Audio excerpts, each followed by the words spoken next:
Thank you, Jeff. At LaVecchia, CEO and founder of Oasis Pro Markets. Just before I get started, I'd like to thank Inveniam for having us here. This is a fantastic conference. The only problem is I do have to sleep, but it's been fantastic so far.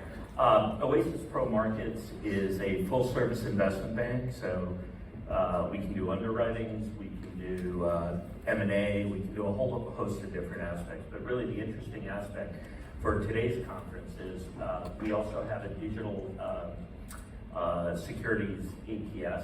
We can transact with digital cash, such as stablecoins, if you're familiar with that, or CBDCs, Bitcoin and ETH, for digital securities, which is the next step, very similar to what's happening with crypto. And we're launching end of this month with our primary marketplace, and then going to secondary trading soon thereafter. DeFi is the core component of what we're all about. We actually were incubated inside of a DeFi platform, a very well-known one called MakerDAO, which has a stablecoin called DAI. And we are planning, and what is DeFi, just very quickly, it's the rails for financial services. So step one is the blockchain. That's why most of us are here. And I'm a banker by background. For years, I was at Credit Suisse, I was at Bear Stearns, JP Morgan. I ran capital markets for a group as well. And I was a big skeptic of blockchain till back in 2017, and then I saw the benefits for capital markets. So that's the primary reason we're here. Step two or step three is DeFi, which is really allows for the utilization of the blockchain in ways that none of us expected, for yield earning opportunities, AMMs or automated market makers, staking. So those are all components that will eventually be in the financial system. So we're a regulated entity. Well, we're regulatory forward, compliance forward, KYC, AML. Eventually DeFi, it's actually happening right now. A lot of DeFi protocols are moving toward KYC, AML in a permission basis, not for their platforms, but a subset of their platforms, which is exactly what we need and what we need to see, because they're permissionless, anonymous at this point in time. And they'll remain that way, but they also recognize that KYC, AML is a big component, and it's a vital aspect for us from a DeFi perspective. When we talk about DeFi, for the most part in our discussions with the SEC primarily on this, they want to know who's involved at the end of the day. If a trade happens, they want or some type of DeFi lending or staking or yield earning or even AMMs. They want to know who the participants in that are. So this gray area is very difficult, but we're in constant dialogue with the regulators on this matter. We're educating them. Eventually, again, to me, it's all about the tipping point. That's been our approach, is a combination of deals, larger deals, structured products primarily, and as well as equities, et cetera. But we're looking for those tipping points, large institutions coming in, large players, because we think that'll push the regulators to really allow this market to flourish. So that's been our primary focus, is hunting the big dogs rather than the smaller opportunities. We're involved in smaller opportunities as well, but at the end of the day, you're not going to see a lot of movement until that tipping point occurs.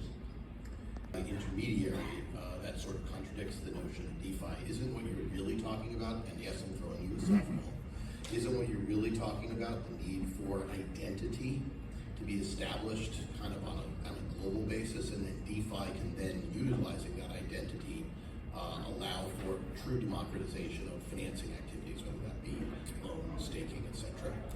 But today, with regulatory compliance, meaning KYC, AML, it seems like that is literally the antithesis of what's going on with DeFi. You're absolutely right. But so in a few years, it may not be called DeFi anymore. It'll be some other CFI or CDFI, or I've heard all of that. But we're familiar with those identity programs. I'll give you my view. The regulators won't let that happen at the end of the day, here in the U.S. So here in the U.S., largest market in the world, based on all these discussions that we've had, I just think that, a universal identity that, at the end of the day, they come to us for a trade happens. Tell me exactly who was involved in that transaction. And we have to provide that data. Now, the beauty of the blockchain is it's actually better than the current system. So you just go to the ledger, here you go. And then you can see all the trades that occurred with that particular digital wallet address, et cetera, going back through time, right? So from a regulatory standpoint, you would think the blockchain makes a lot of sense, but they've been slow to move there. I think that once the KYC AML focus came into place, probably about 2.5 years ago, 3 years ago, that's the direction it's going.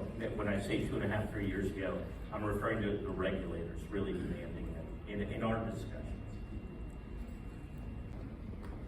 I think it'll only help. DTCC, I don't know if you're familiar, you guys are familiar with DTCC. That's like 1973 was established, all QSIPs, if you're familiar with QSIPs, actually originate through DTCC. So we've been involved with them for over a year on an executive advisory board we got invited onto. And beginning in Q2, they're, for private securities, and this is public now, they're going to issue digital QSIPs, which is amazing, starting with equities and then, going into other asset classes. On the Ethereum blockchain with T+1 as the target. And this is DTCC moving toward T+1 in the public markets. I think they've targeted 2024 for that. So, from our perspective, every time the SEC comes out with any type of statements or guidance, it's beneficial in regards to the direction we're going. Often we don't like what is shared in the entire DeFi space really is up in arms in regards to what Congress is trying to do from a tax standpoint, et cetera.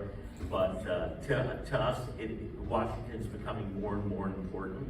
We're taking up more of a focus on this space, which at the end of the day will only benefit the ecosystem.